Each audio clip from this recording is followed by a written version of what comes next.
Nós estamos de volta com o programa Ação Nacional, hoje conversando um pouco mais sobre as novas leis que envolvem os trabalhadores domésticos. Se você tem dúvidas, escreva para a gente, tá? açãonacional@rs21.com.br, o nosso telefone, ou se você preferir, as redes sociais. Olha só, a gente recebeu algumas dúvidas durante o intervalo.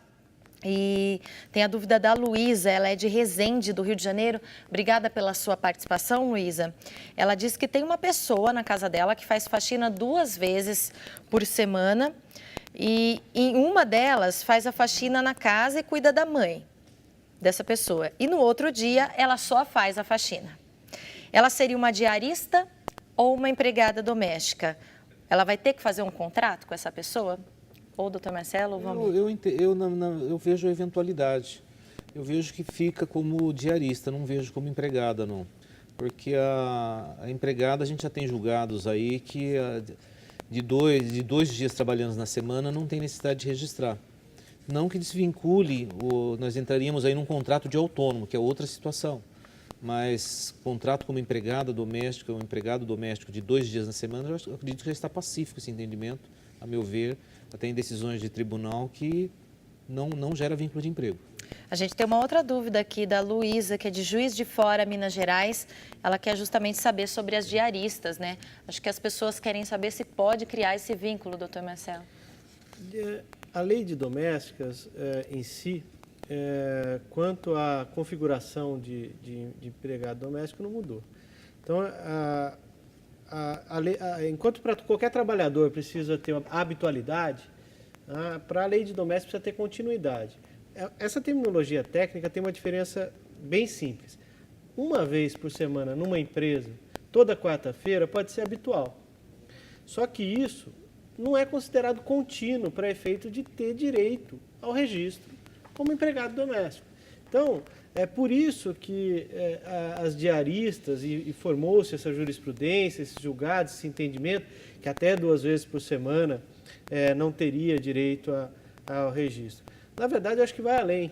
Tem que ver outras características. Diarista costuma ganhar por dia. Diarista costuma ganhar mais do que o valor do dia de uma empregada registrada, não é? Até porque ela tem vários empregadores, tem vários tomadores de serviço, ela não tem várias garantias que o empregado tem. Então, são várias circunstâncias que acabam vinculando e fazendo com que se mude. Agora, se é diarista, se não tem, são poucos dias na semana, se paga por dia num valor compatível com alguém diarista, isso não alterou. A gente tem uma outra participação que vem do Ailton Batista. Obrigada, tá, Ailton, pela sua participação com a gente. E ele diz o seguinte, dentro do tema, né, como que serão prestadas as informações para o fisco do INSS e também a Caixa Econômica em relação ao FGTS. Se já pensou no custo dessas informações. Ele está questionando isso e diz ainda que ele é contador, tem uma empregada, cumpre a obrigação, né, já, e ele vai também passar a cobrar um pouco mais do empregado, pelo que ele está dizendo aqui, ó, porque quem procurar para fazer o serviço vai ter que ser exigida vários outros conhecimentos, competências dessas pessoas. Acredito que é isso que o Ailton quis dizer. É realmente uma questão importante. O primeiro ponto é que o fundo de garantia não foi regulamentado. Mas nós temos que lembrar que o fundo de garantia hoje, para o trabalhador doméstico, é uma opção, não é? Ele é optativo. Então, já existe trabalhador doméstico hoje com fundo de garantia recolhido. Isso não fez ninguém ter maiores problemas. É muito comum e simplesmente foi através de abertura de conta vinculada, um procedimento junto à Caixa Econômica Federal e o recolhimento. Não deve ser muito diferente na hora que se regulamentar. Mas não dá para especular ainda como vai ser. Como nós já comentamos, tem que ser algo simples. E é isso que se busca. Não é? Agora, em relação à capacitação, que se vai exigir do doméstico ou não, e a exigência de mais serviço ou de mais capacitação, ela não deveria decorrer do aumento de direitos. Deveria decorrer pura e simplesmente da necessidade. Não é? É sempre possível, e na medida do que for necessário para o empregador, que paga o salário, que tenha uma contraprestação correta, adequada. Se uma empregada doméstica não tem a capacitação para cozinhar e ele quer promover isso, não vejo problema que se exija. O que não pode é fazer com que ela tenha o custo de um curso para isso. Ele vai ter que arcar com a capacitação que ele quer. A gente está falando de curso e olha só, tem agências especializadas já em cursos para empregados domésticos. A nossa produtora Gabriela Prado conversou com uma agência que falou mais sobre a capacitação dos empregados. Vamos acompanhar. Olá, Nayana, boa noite. Nayana, você acredita que o aumento das exigências vai fazer com que os profissionais busquem mais qualificação? Acredito sim. É tanto que aqui na agência a gente tem 50% das profissionais que trabalham com a gente, elas já estão em busca dessa qualificação. Tanto com cursos de curta duração, quanto às vezes elas pedem mesmo para a própria patroa, para pagar algum cursinho para ela, para investir um pouco mais em uma comida diferente. Elas já estão se qualificando em relação a isso, independente dessa nova lei. Elas já estão querendo buscar, por exemplo, uma doméstica que hoje em dia seria para ir voltar em casa de família, ela já procura tentar entrar nessa casa como cozinheira, se aperfeiçoando, fazendo cursos em relação a isso. Como que elas podem buscar essa melhora no conhecimento hoje? Hoje em dia elas buscam isso através da própria patroa delas mesmas, assim, tentando ou um cargo melhor, por exemplo, se ela é doméstica, em algumas casas de hospedador elas passam para cozinheira, para governanta, ou elas buscam esses cursos de qualificação profissional, tá? Ou entram, por exemplo, como diarista, já viram doméstica, elas investem em cursinhos assim, de curta duração nessa área. Tem opções também desses cursos pela internet?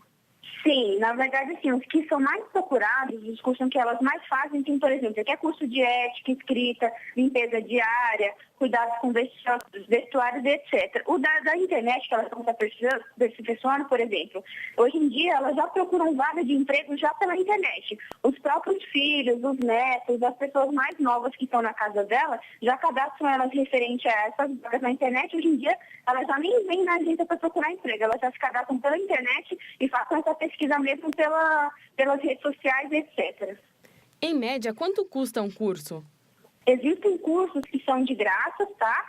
Em algumas instituições, e outros que, na maioria, eles cobram um valor simbólico, de 30 a 50 reais, seria, no caso, só pela taxa de inscrição, tá? Mas, assim, se ela quiser fazer um curso, por exemplo, em outra área de babá, já seria um valor um pouco mais elevado, de 300, 500 reais, dependendo da carga horária.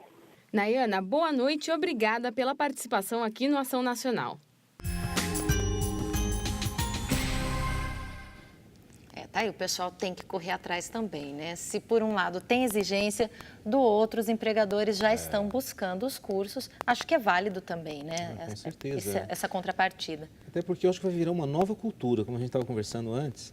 A partir desse momento, acho que agora as máquinas são diferentes, as máquinas de lavar hoje parecem um computador, né?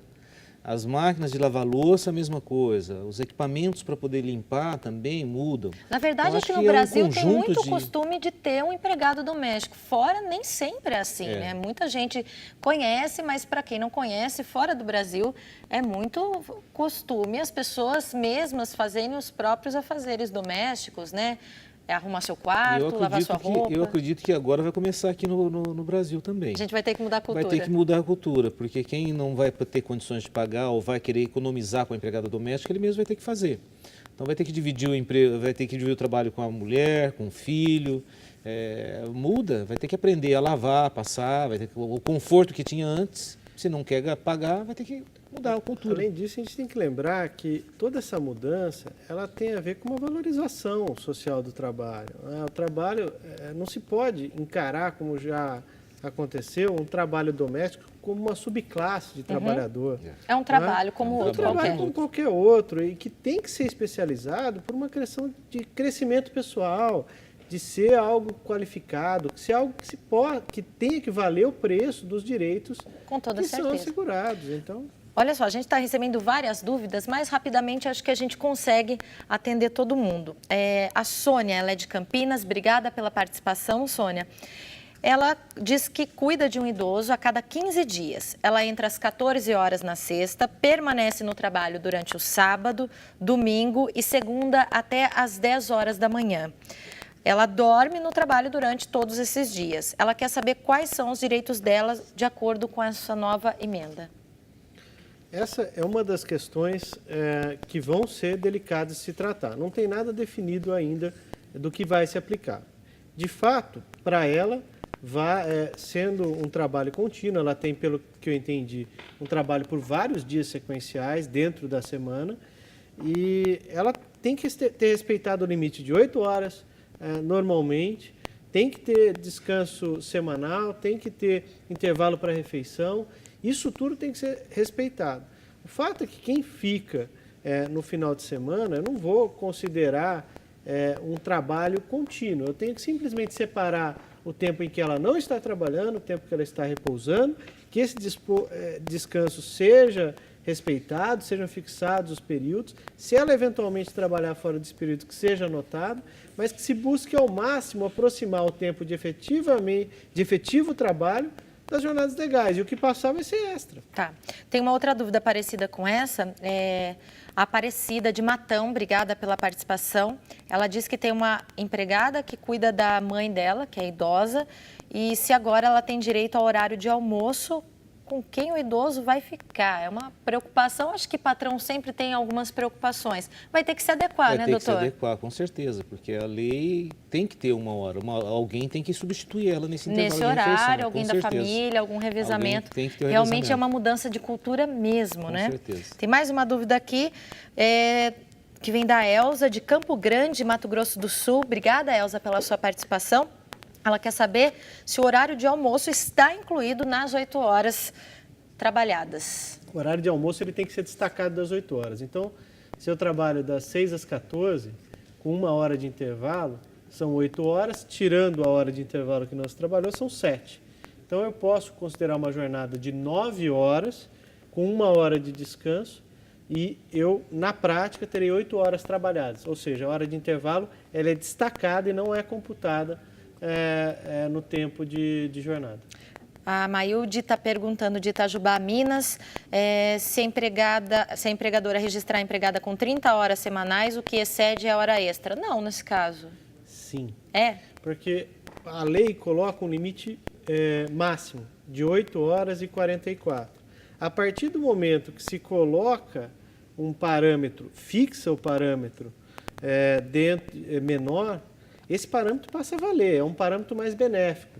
E dentro das normas trabalhistas, dos princípios que são protetivos, a condição mais benéfica ela é assegurada. Então, se alguém resolveu contratar por 30 horas e depois exigiu mais, ela está efetivamente exigindo uma hora extraordinária, porque o ordinário é 30 horas. Entendi. Bom, depois do intervalo a gente volta então respondendo mais dúvidas sobre essa nova lei que envolve os empregados domésticos e patrões. Daqui a pouquinho, não saia daí.